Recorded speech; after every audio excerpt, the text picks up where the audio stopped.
సుప్రీంకోర్టులో కలకత్తా హత్యాచార సంఘటనపై justice YV Chandrachud, chief justice of India నేతృత్వంలోని త్రిసభ్య ధర్మాసనం ఆగస్టు 22 కేసు మొత్తం మీద పూర్తి స్థాయి విచారణ చేపట్టింది.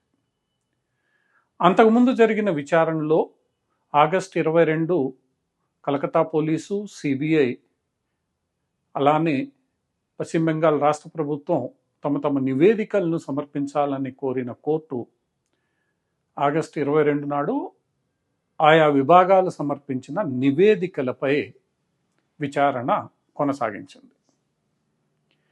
సిబిఐ తన నివేదికను, తనకు అందిన ఆధారాలను, తాను చేసిన పరిశోధనల ఆధారంగా ఘటనా క్రమాన్ని వివరించే ప్రయత్నం చేసింది.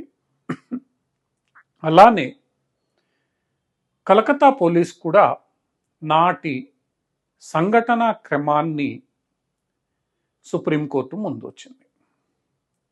అయితే ఈ రెండు సంఘటన క్రమాలను ఏదైతే సిబిఐ ఇచ్చిందో, కలకత్తా పోలీస్ అందించిందో, ఈ రెండింటిని కంపేర్ చేసే ప్రయత్నం సుప్రీంకోర్టు త్రిసభ్య ధర్మాసనంలోని జడ్జీలు చేశారు. ఈ రెండింటిలో ప్రధానంగా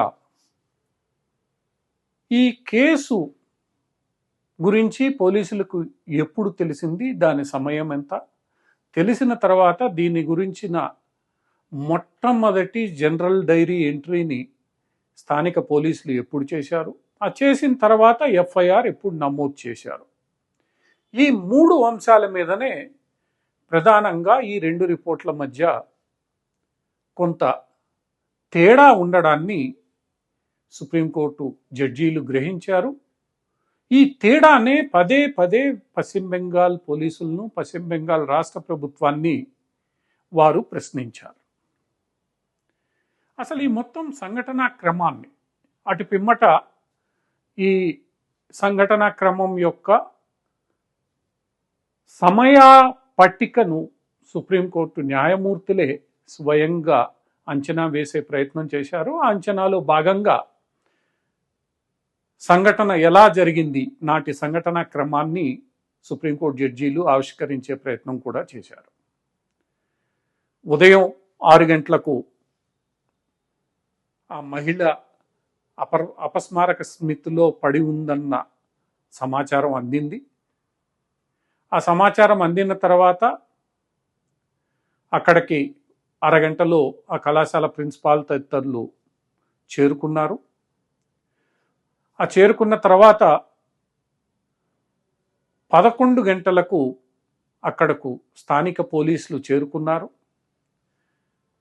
అంటే 11 గంటలకు చేరుకున్నామని స్థానిక పోలీసులు సాయంకాలం తమ కేసు డైరీలో నమోదు చేయడాన్ని కూడా సుప్రీంకోర్టు ప్రశ్నించింది.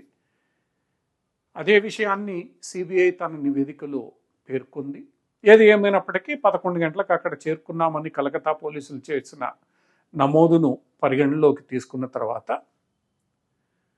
ఈ లోపల స్థానికంగా ఆ సదరు వైద్యురాలి కొలీగ్సు, ఇతర విద్యార్థులు ఈ మొత్తం వ్యవహారాన్ని వీడియోగ్రఫీ చేయాలని, అక్కడి నుంచి ఆ మృతదేహాన్ని తరలించడానికి వీలు లేదని పట్టుబట్టడం, అటు పిమ్మట పోలీసులు వచ్చిన తర్వాత ఈ మొత్తం వ్యవహారాన్ని వీడియోగ్రఫీ చేసి అది అనుమానాస్పద మృతిగా కేసు నమోదు చేయాలని, ఆ తర్వాత అదే విద్యార్థులు ఇది అనుమానాస్పద మృతి కాదు, ఇది రేప్ అండ్ మర్డర్ కేసుగా భావించాలని చెప్పి ఆందోళన చేయగా దానికి కలకత్తా పోలీసులు ఆ సమయంలో అంగీకరించలేదు. వాళ్ళు కేవలం ముందుగా ఆమె అపస్మారక స్థితిలో ఉందని పేర్కొన్నారు. కాకపోతే అప్పటికే అక్కడున్న వారందరికీ తెలుసు ఆమె చనిపోయిందని. అటు పిమ్మట 11 గంటలకు అనుమానాస్పద మృతి అన్నారు. అన్న తర్వాత భారతీయ శిక్షా స్మృతి ప్రకారం, అంటే ఇండియన్ క్రిమినల్ ప్రొసీజర్ కోడ్ ప్రకారం ఏదైనా ఒక చోట అనుమానాస్పదంగా మరణించిన మృతదేహం లభించినట్లయితే వెంటనే కొన్ని చర్యలను పోలీస్ శాఖ చేపట్టాల్సి ఉంటుంది. ముందుగా అక్కడ పంచనామా చేయాలి. పంచనామా చేయాలి అని అంటే స్థానిక మేజిస్ట్రేట్, స్థానిక జ్యుడిషియల్ మేజిస్ట్రేట్ ఎవరుంటారో లేదా ఎంఆర్ఓ, తహసీల్దార్ ఎవరైతే ఉంటారో మెజిస్టీరియల్ పవర్స్, వాళ్ళ సమక్షంలో పంచనామా చేయాలి. ఆ తర్వాత వెంటనే సాక్ష్యాలను సేకరించడానికి ఫోరెన్సిక్ ల్యాబ్ను పిలవాలి. ఈ రెండు ప్రక్రియలు జరుగుతున్న సమయంలో దానికి సంబంధించిన ఎఫ్ఐఆర్ ముందుగా నమోదు చేయాలి. ఈ రోజుల్లో సంబంధిత పోలీస్ స్టేషనే ఎఫ్ఐఆర్ నమోదు చేయాల్సిన అవసరం లేదు. 0 ఎఫ్ఐఆర్ ఏ పోలీసులైనా నమోదు చేయవచ్చు. అంటే ఒకటి పంచనామా, రెండవది అక్కడ సాక్ష్యాల సేకరణ ఫోరెన్సిక్ డిపార్ట్మెంట్ ద్వారా, మూడవది ఎఫ్ఐఆర్ నమోదు. ఈ మొత్తం ఒకే సమయంలో జరగాల్సిన అవసరం చట్ట ప్రకారం ఉంటుంది. అయితే ఈ ఎఫ్ఐఆర్ నమోదు చేయడం జరగలేదు. స్థానిక మేజిస్ట్రేట్ ఆధ్వర్యంలో పంచనామా అంటే ఇంక్వెస్ట్ చేశామని, దానికి సంబంధించిన రిపోర్ట్ తయారు చేశామని కలకత్తా పోలీసులు తెలిపారు.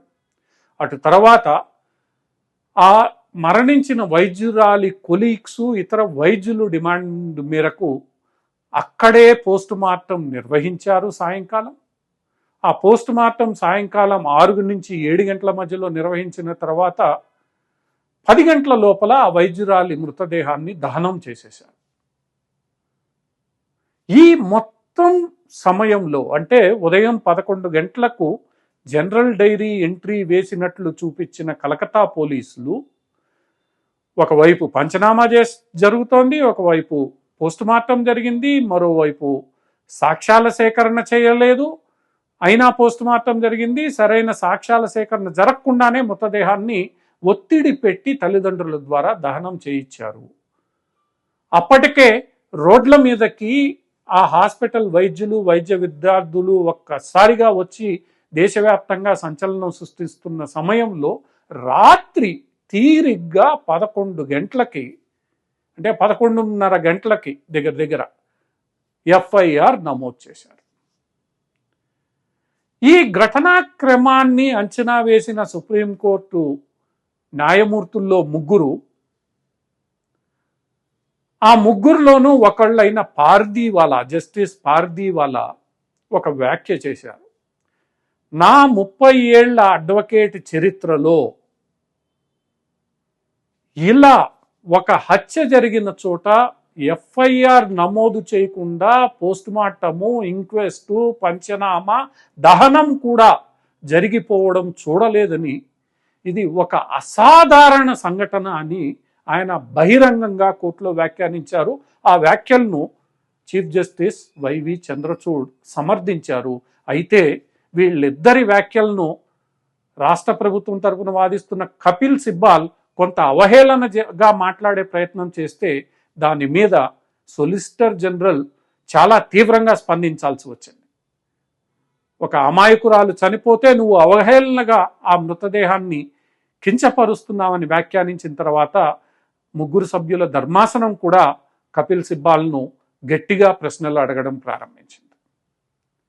ప్రశ్నలు ఎన్ని సార్లు అడిగినా కూడా కపిల్ సిబ్బాల్ అన్నీ సరిగ్గా చేశామనే సమాధానం చెప్పారు తప్ప ఈ ముగ్గురు జడ్జీల్లో ముఖ్యంగా పార్దీవాలా పదే అడుగుతున్న ప్రశ్నలకు మాత్రం కపిల్ సిబ్బాల్ సరైన రీతిలో సమాధానాలు ఇవ్వలేదు. సరికదా దీన్ని రాజకీయం చేస్తున్నారని, దీన్ని సోషల్ మీడియాలో ఇది చేస్తున్నారనే మాటలు తప్ప పార్దీవాలా అడిగిన ప్రశ్నలకు ఆయన సరిగ్గా సమాధానం చెప్పలేకపోయారు.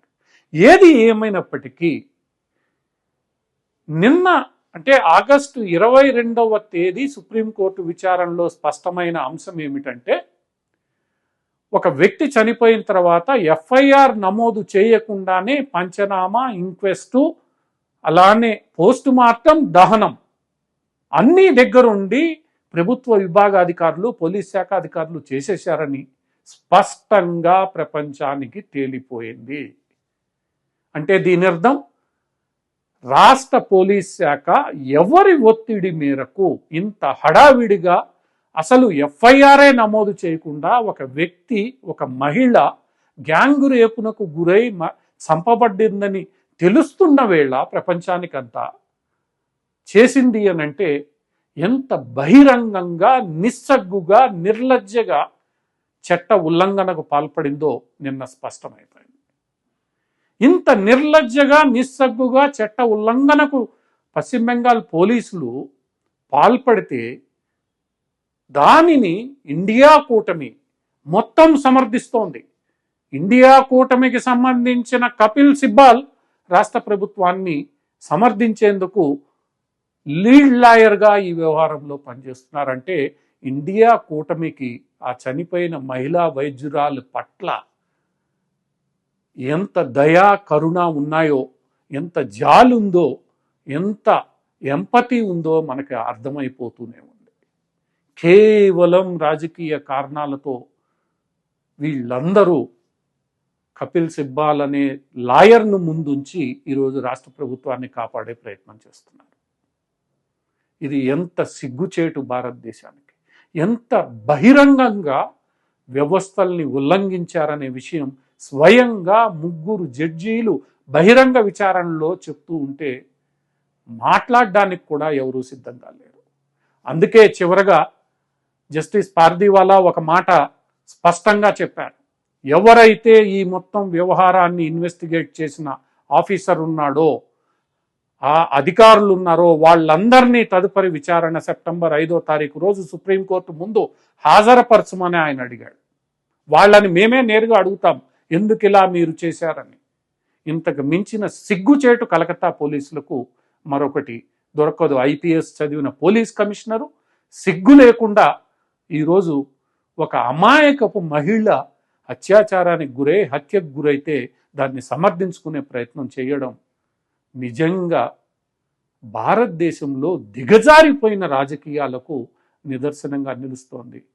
ఇలా కేవలం భ్రమలు కల్పించి ఈరోజు దేశానికి, ప్రపంచానికి మమతా బెనర్జీ ఏం చెప్పదలుచుకున్నారో, లేదా ఇండియా కూటమి ఏం చెప్పదలుచుకున్నారో మనం గమనించనువచ్చు, అర్థం చేసుకోనువచ్చు.